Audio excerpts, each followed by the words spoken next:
Hello everyone, हामीले अघिल्लो भिडियोमा चाहिँ आइसोमर्फिजम अफ टु डिफरेन्ट ग्राफ्स तिनीहरू चाहिँ आइसोमर्फिक हो कि हैन एकअर्कामा भन्ने चाहिँ हाउ टु चेक त्यसको चाहिँ प्रोपर्टी के हुन्छ भन्ने डिस्कस गरौँ।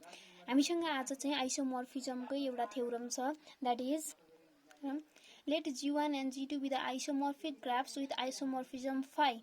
Then G1 and G2 have same number of vertices, है? Same number of G1 and G2 have same number of vertices. Proof हेरौँ फर्स्ट को। यो चाहिँ हाम्रो डेफिनेसनमै छ।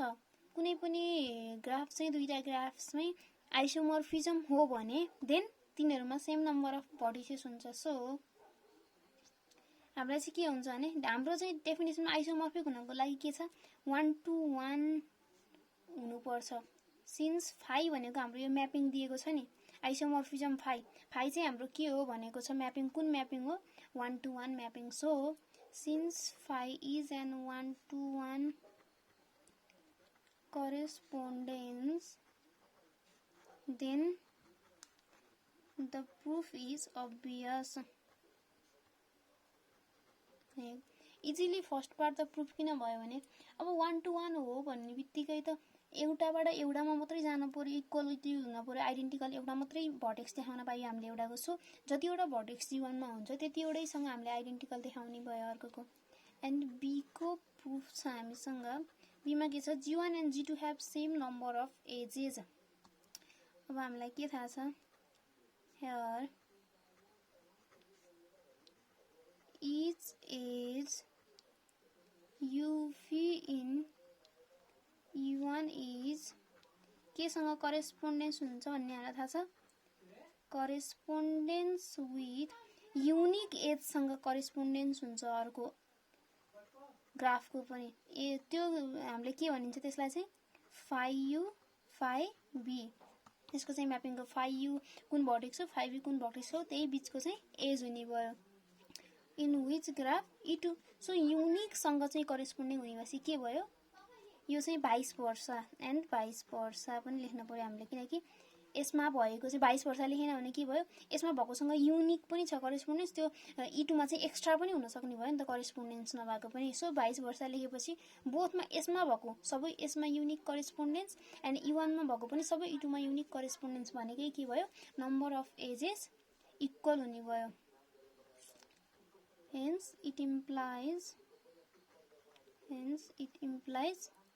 number of E1 लाई हामीले यसरी डिनोट गरिन्छ and edges number in E2। And C को प्रुफ छ हामीसँग। सी मा हामीसँग के छ if U is adjacent to V in G1 यदि भनेको U is adjacent to V भनेकै यदि U मा चाहिँ E1 मा चाहिँ UV भन्ने एज भयो भन्ने भयो नि त। Then phi U is adjacent to V2 भनेको त्यसमा पनि फाइ U फाइ B भन्ने चाहिँ एजेस हुनु पर्यो। एडजसेन्ट हुने भनेकै त्यो बीच त्यो दुईटाको बीचमा चाहिँ लिंक छ भनेको हो नि त। So if U is adjacent to V in G1 if U is adjacent to V in G1 then UV belongs to G1। UV भन्ने एज चाहिँ G1 मा बिलोङ गर्ने भयो। देन द भर्टेक्स हाम्रो त्यो त यसबाटै हामीलाई थाहा भइसक्यो। Then the vertex phi U phi V belongs to G2। हामीलाई चाहिँ यो जुन हाम्रो चाहिँ बी नम्बरको प्रुफ छ त्यसबाटै हामीलाई के थाहा भइसक्यो भने यदि UV भन्ने एज चाहिँ E1 मा छ भने फाइ U फाइ B भन्ने E2 मा छ।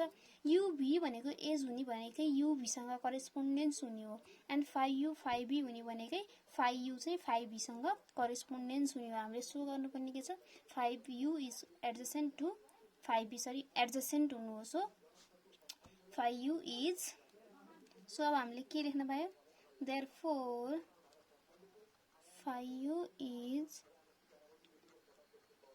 adjacent to phi B in G2।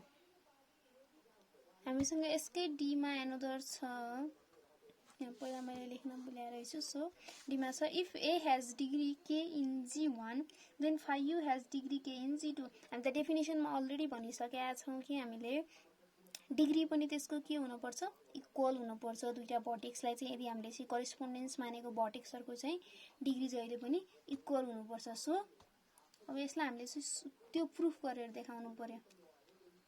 So let us take degree of U is equal to K in graph G1 having vertices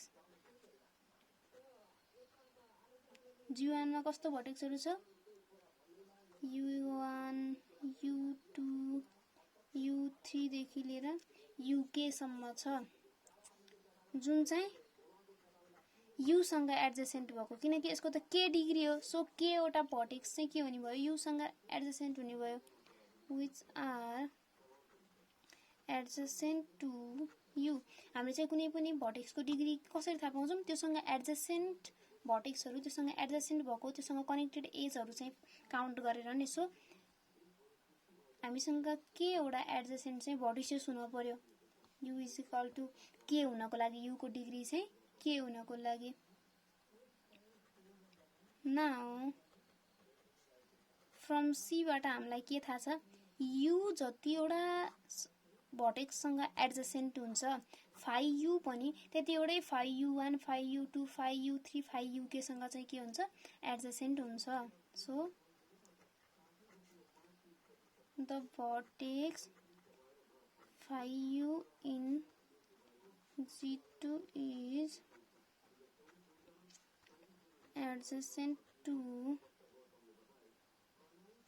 vertices phi U1 phi U2 up to phi UK in G2। यो हामीले C मै prove गरेको कुरा हो। कुनै पनि vertex चाहिँ G1 मा छ भने हैन, त्यो भर्टेक्ससँग एडजेसेन्ट हुने चाहिँ सबै भर्टेक्सहरु V2 को पनि चाहिँ के हुन पर्यो, G2 को पनि के हुन पर्यो, त्यो भर्टेक्ससँग चाहिँ फाइ फंक्सन म्यापिङसँग चाहिँ एडजेसेन्ट हुनु पर्यो।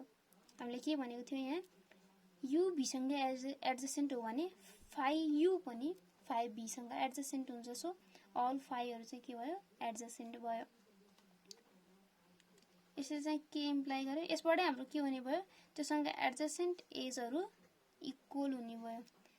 This implies that degree of phi U is equal to K। Thus अब हामीले चाहिँ if A has degree K in G1 then phi U has, then also phi U has degree K in G2।